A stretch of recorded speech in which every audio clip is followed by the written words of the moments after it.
पंडिता रमाबाई को देश की पहली फेमिनिस्ट कहा जाता है।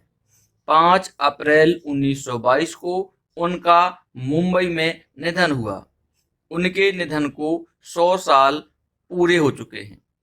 पंडिता रमाबाई अपने जमाने की विदुषी महिला थीं। पहले भारतीय विद्वान उन्हें सरस्वती कहते थे। फिर उन्होंने सबको चकित करते हुए न केवल अंतरजातीय विवाह किया, बल्कि फिर धर्म भी बदल लिया।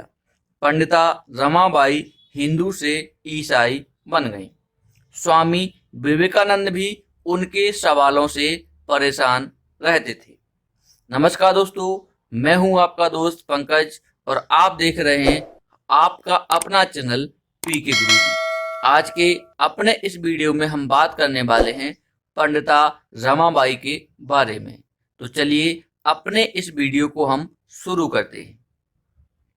पंडिता रमाबाई का जन्म 23 अप्रैल 1858 में एक ब्राह्मण परिवार में मद्रास प्रेसिडेंसी में हुआ था। इनके पिता का नाम अनंत शास्त्री डोंगरे और माता का नाम लक्ष्मीबाई डोंगरे था। पंडिता रमाबाई ने अपने बचपन में ही माँ बाप को खो दिया था। इसके बाद वह पूरे देश में घूम घूम कर व्याख्यान देती रहीं। 22 वर्ष की उम्र तक रमाबाई संस्कृत की प्रकांड विद्वान बन चुकी थीं। उन्होंने कन्नड़, मराठी, बांग्ला और हिब्रू जैसी अनेक भाषाएं सीख ली थीं। वो अपने समय की एक असाधारण महिला थीं।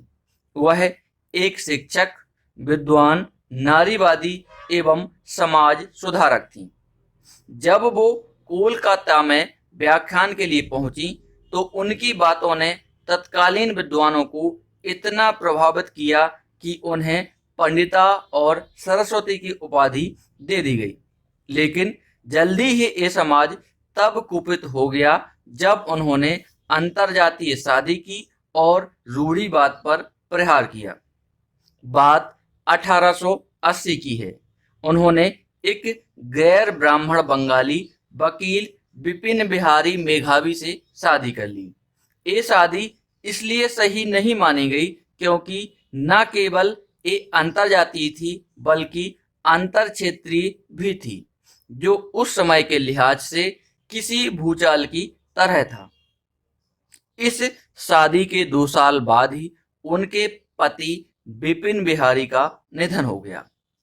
वह अपने पीछे एक छोटी सी बच्ची जिसका नाम मनोरमा था उसको छोड़ गए। ये वो भी समय था जब वो विद्रोही बन गई। उन्होंने हिंदू धर्म की कई परंपराओं, मान्यताओं के साथ महिलाओं की स्थिति पर सवाल उठाने शुरू किए। वो तर्कों के साथ उसकी आलोचना करती थी। उससे रूढ़िवादी तिल मिला गए। ये वो दौर भी था जब रामकृष्ण परमहंस और विवेकानंद का काफी प्रभाव था। वो अक्सर कहती थी कि भारतीय महिलाओं को न केवल पढ़ाने लिखाने की जरूरत है बल्कि उन्हें शिक्षक और इंजीनियर बनाने की भी जरूरत है। भारत में ये वो दौर था जब महिलाओं का घर से बाहर जाना अच्छा नहीं माना जाता था। पति की मौत के कुछ साल बाद पंडिता रमाबाई पूना में बस गईं। यहाँ उन्होंने 1881 में आर्य महिला समाज की स्थापना की और लड़कियों को पढ़ाना शुरू किया। ये संस्था बाल विवाह रोकने के लिए भी काम करती थी। 1882 में ब्रिटिश सरकार ने भारत में शिक्षा के लिए एक कमीशन बनाया तो रमाबाई ने उसके सामने कई सबूत रखे। उन्होंने लॉर्ड रिपन के सामने एक रिपोर्ट भी दी थी। 1883 में रमाबाई इंग्लैंड गई। वहीं उन्होंने ईसाई धर्म का अध्ययन किया और ईसाई धर्म अपना लिया। इसके बाद रमाबाई शैक्षणिक कार्यों में लग गईं। इसी दौरान रमाबाई ने इंग्लैंड में अंग्रेजी भाषा की पढ़ाई शुरू की। इसके बाद ज्यादातर लोगों ने रमाबाई की आलोचना शुरू कर दी, मगर एक जगह से रमाबाई को खुलकर समर्थन मिला। वह था फुले दंपत्ति का, यानी कि ज्योतिबा फुले और सावित्रीबाई फुले ने रमाबाई का खुलकर समर्थन किया। रमाबाई ने अपने ब्रिटेन प्रवास के समय एक किताब लिखी। उस किताब का नाम था the high cast Hindu women. इस किताब में एक हिंदू महिला होने के बुरे परिणामों की बात की गई थी। बाल विवाह, सती प्रथा, जाति प्रथा और ऐसे तमाम मुद्दों पर इस किताब में लिखा गया था। उनकी किताब का अनुवाद कई भाषाओं में हो चुका है। ये किताब आज भी चर्चित किताबों में से एक है। पंडिता रमाबाई ने शारदा सदन की मुखिया के तौर पर महाराष्ट्र में काफी काम किया। कर्नाटक के गुलबर्गा में उन्होंने एक स्कूल खोला। तमाम आलोचनाओं के बाद भी वो महिलाओं के उत्थान के लिए काम करती रहीं। 1886 में पंडिता रमाबाई अमेरिका गईं और वहां लेक्चर देना शुरू किया। वो वहां कई साल रहीं।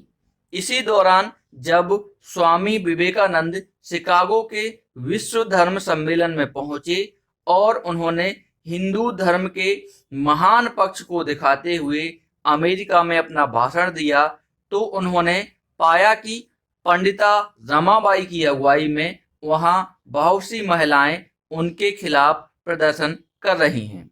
साथ ही यह सवाल उठा रही हैं कि अगर उनका धर्म इतना महान है तो उनके देश में महिलाओं की हालत इतनी खराब क्यों है। विवेकानंद के भाषण में भी महिलाओं की अनदेखी पर सवाल उठाए गए। 1893 में जब विवेकानंद ने शिकागो में ऐतिहासिक भाषण दिया तो रमाबाई ने लिखा, मैं पश्चिम की बहनों से गुजारिश करती हूँ कि बाहरी खूबसूरती से संतुष्ट न हो।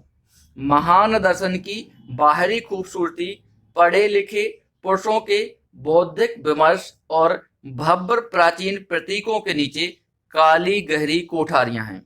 इनमें तमाम महिलाओं का शोषण चलता रहता है। इसके कुछ समय बाद विवेकानंद बौखला गए थे और उन्होंने अपने एक पत्र में लिखा, मिसेस बुल, मैं उन स्कैंडल्स के बारे में सुनकर भौचक्का हूं जिनमें रमाबाई का सर्कल मुझे शामिल कर रहा है। कोई भी आदमी अपनी तरफ से कितनी भी कोशिश कर ले, मगर कुछ लोग उसके बारे में खराब बोलते ही हैं। शिकागो में मुझे रोज कुछ ना कुछ ऐसा सुनने को मिलता है। ये औरतें तो ईसाइयों से भी ज्यादा ईसाई हैं। रमाबाई के काम को पूरी दुनिया में तारीफ मिली। उनके नाम पर शुक्र ग्रह के एक क्रेटर का नाम रखा गया है। इस क्रेटर का नाम द मेधावी क्रेटर है, जो पंडिता रमाबाई मेधावी के पूरे नाम के आखिरी हिस्से को रिफ्लेक्ट करता है। पंडिता रमाबाई के अलावा दो अन्य भारतीय महिलाओं के नाम पर भी क्रेटर के नाम रखे गए हैं। इनमें से एक हैं आनंदीबाई जोशी, जो भारत की पहली महिला डॉक्टर थी, और दूसरी हैं झेरुसा जिरोड, जो खुद महिला डॉक्टर थी। वह यहूदी महिला थी जिन्हें 1966 में पद्मश्री से भी अलंकृत किया गया।